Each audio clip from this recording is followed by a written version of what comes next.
Hey heroes and villains and everyone in between. Welcome back to my channel where I turn my sketches into Photoshop masterpieces. So today I'm diving into something gothic. This is my take on The Crow. My favourite version is always going to be the Brandon Lee version. Sorry about that, I'm old and that's just how it's going to be. Stick around because this one is a mix of art and photo manipulation. And so you can see I started with my sketchbook sketch and lowered the opacity of the main picture that I'd taken on my iPhone, and now I have put behind it a white background and then a new layer. So this layer has gone in between the multiply layer, which is at the top and had the opacity brought down, and the one at the bottom, which is now the background.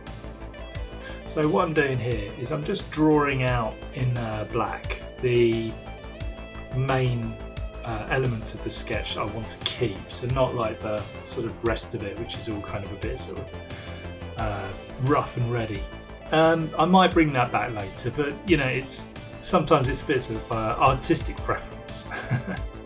But yeah, so the whole point of this is to sort of get some strong black lines in there, and then I can fill it in with grey, and then I can start working on the flats above that.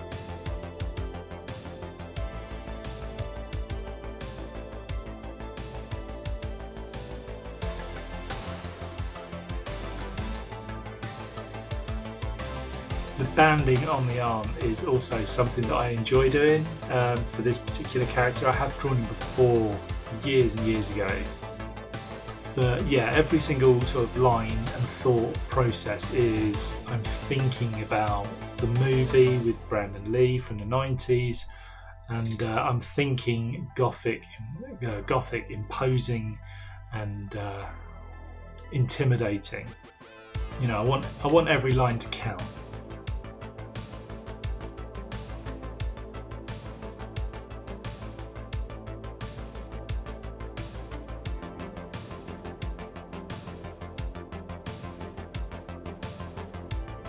The other thing that I like about it, and it kind of feels like a gothic thing to do, is to have the ribbons and hair flowing and blowing in the wind. I found that the film really captured that. It really sort of got sort of dark, soulless emptiness of death, and really sort of like really felt sort of very sort of Dracula-esque, but brought into like the modern era. If you haven't seen it, I highly recommend that you have. I haven't seen the latest remake, but I saw on IMDb it didn't seem to have done as well as the original. And I think it's because the original just sort of carries with it its own sort of story from behind the scenes, you know, with Brandon Lee dying. You know, it's worth looking up.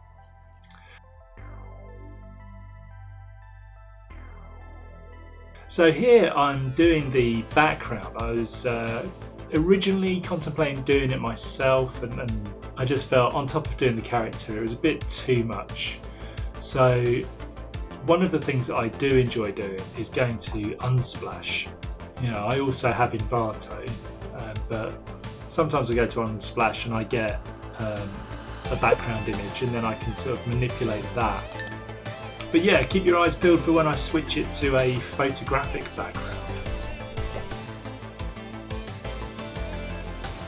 Just shoring up the colours, just so that I can select these things later as an individual element.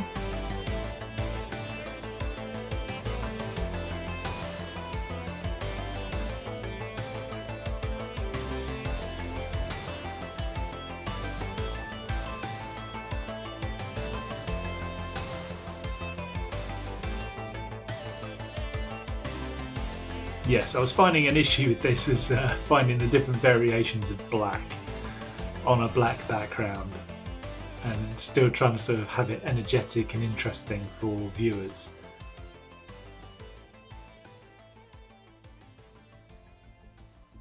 So yeah, I wanted a wet background. Played around with the brush and the blending tool to create light effects. Added some solid colour. Changed that to the colour blend mode to get what I want. Then I can start using the colour dropper and getting that colour from the background and start applying that to the main character so that the two start to become one. This is me doing my rim lighting and things, just sort of picturing where the light is coming from and then just adding it on. So I wanted his face to be relatively in darkness, not too much, because at the end of the day this is a piece of artwork, so you're going to want to be able to see what's going on, so I have to be able to manage that in a sensible way.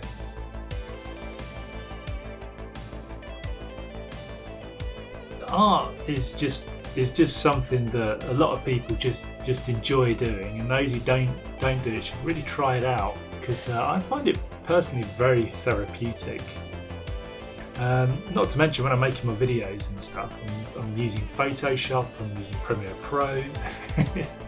You know, you wind up becoming quite an expert when you include doing YouTube on things.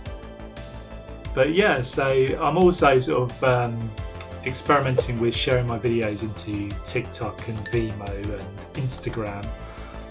All of them are my @TimeWastingHero.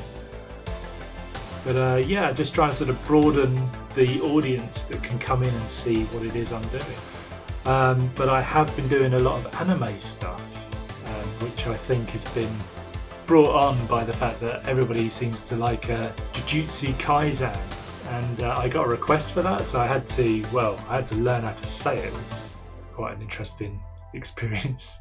But yeah, it's really grown on me. I'm now watching the show. I'm still on season 1, so yeah, sorry for being a bit behind on that one. And yeah, after that I'm doing JoJo's Bizarre Adventures, because I did Dio Brando.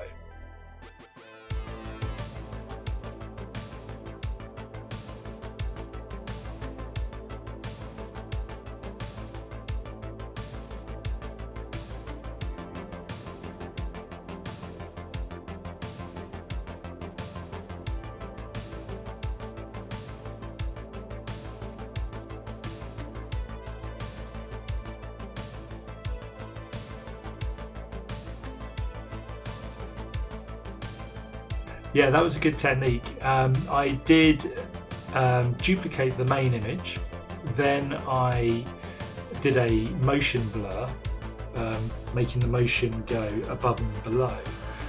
Then I created a mask, inverted the mask, and then brought it back using a low opacity soft brush, and then that way things start to kind of come in with a slight sort of distortion blur.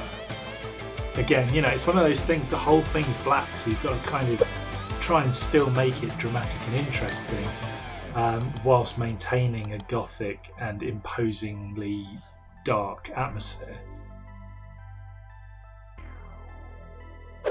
Yes, I'm using a Huion Canvas RDS-220. I've been using it for about a year, I think, and I absolutely adore it. You can see it in the top right corner of the video.